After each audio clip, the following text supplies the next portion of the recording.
देखिए, जयराम जी का जो भी बयान है वो राजनीतिक दृष्टि से दिया गया है और विपक्ष के नेताओं का ये काम रहता है।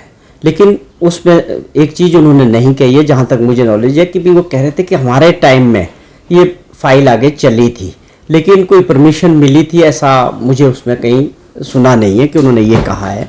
लेकिन ये चीज़ें जहाँ वीरभद्र सिंह जी को प्रदेश के लोगों ने याद किया, वो राजनीति से अलग बातें हैं। ये जो मूर्ति लगाने की बात है, इसमें भावना जुड़ी होती है प्रदेश के लोगों की, और मैं समझता हूँ ये राजनीतिक दृष्टि से इस पर बयानबाजी करना उचित नहीं है।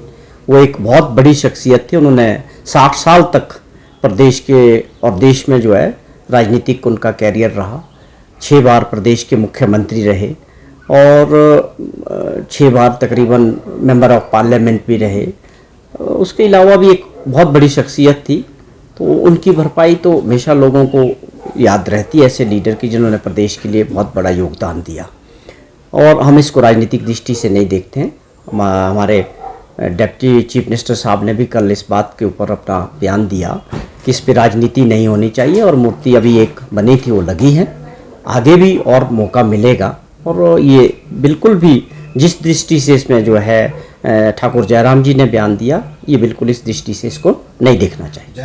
मुझे लगता है उनको अपने टाइम का डाटा देखना चाहिए। मेरे पास उसका डाटा था, उसमें 4-5 सालों में जो उनका 5 साल का कार्यकाल था, उसके हिसाब से जो कंपैरिजन था वो वहाँ 6 महीने का नहीं था, उनके कार्यकाल में उससे ऊपर रहा। तो पहले स्टेटमेंट देने से पहले, मुद्दे को चुनने से पहले विपक्ष के नेता को ये ज़रूर देखना चाहिए कि उनके समय में क्या हालात थे। तो ये कोई मुद्दे नहीं है। वो उसकी जो परसेंटेज है जो 4 सालों में है, या उनके जो 6 महीने का जो कार्यकाल था उससे काफ़ी कम है। लेकिन हमारी प्राथमिकता है, हम इस मुद्दे पे गंभीर हैं कि किसी को भी कानून को अपने हाथ में लेने की इजाज़त नहीं है। कानून हर वक्त अपना काम करेगा बेखूबी। आपने चंबा की घटना का जिक्र किया, तो चंबा में जैसे ही हुआ, वो लोग, सब लोग जिन्होंने ये मर्डर में शामिल थे, उनको अरेस्ट किया गया। तो पुलिस ने और प्रशासन ने अपना काम किया। वो तकरीबन 11 लोग जो भी थे वो सब अरेस्ट हुए। कानून अपना काम कर रहा है सख्ती से। तो ये मुझे समझ नहीं आता कि वहाँ वो क्या मांग कर रहे थे। विपक्ष के नेता वहाँ गए और वो वहाँ आगे उनके घर जाने की इजाज़त चाह रहे थे। वो धारा 144 लगी थी, उसके बावजूद उनको अलाउ किया गया कि आप 20-25 लोग अगर जाना चाहते हैं तो आप जा सकते हैं। लेकिन अगर आप 400 लोगों का मॉब लेके जाना चाहते हैं तो वो अलाउ नहीं किया जा सकता था, क्योंकि कानून को अपना काम करना है और कानून को किसी को अपने हाथ में लेने की इजाज़त हम नहीं दे सकते हैं। तो कानून अपना काम कर रहा है। ये विपक्ष के जो है बिना वजह के मुद्दे बनाने का एक प्रयास है। मैं समझता हूँ उनके ऊपर दबाव है, 2024 का चुनाव आने वाला है, और अभी जयराम जी के ऊपर जिस प्रकार से इनको बैठाया गया है, बिंदल साहब को, तो मैं समझता हूँ कि भाजपा के अंदर नेताओं में, बड़े नेताओं में आपस में दबाव जो है वो लग रहा है।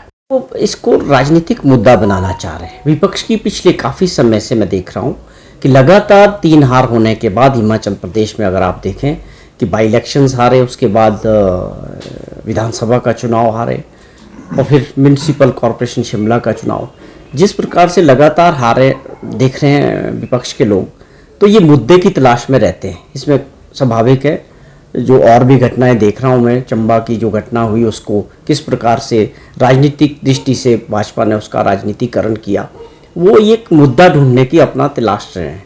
लेकिन हिमाचल प्रदेश के लोगों ने जिस प्रकार से अभी इनको सत्ता से बाहर किया है, मुझे लगता है इनको ये समझना पड़ेगा कि एटलीस्ट इनको इंतज़ार करना पड़ेगा, लोगों के फैसले का मान सम्मान करना चाहिए, और विपक्ष को अपनी एक सकारात्मक भूमिका निभानी चाहिए। जो प्रदेश के हित की बातें हैं, मुद्दे हैं, लोगों से जुड़े हुए मुद्दे हैं, उसमें अगर जयराम जी का सहयोग रहे और राय मशवरा रहे, जो लोगों के विकास से जुड़े हुए मुद्दे, तो उसको हिमाचल प्रदेश के लोग भी पसंद करते हैं और सत्ता पक्ष भी पसंद करेगा। कि केवल आप विपक्ष के नाते बिना मुद्दों को मुद्दा बनाना चाहेंगे, उससे कुछ हासिल होने वाला नहीं है।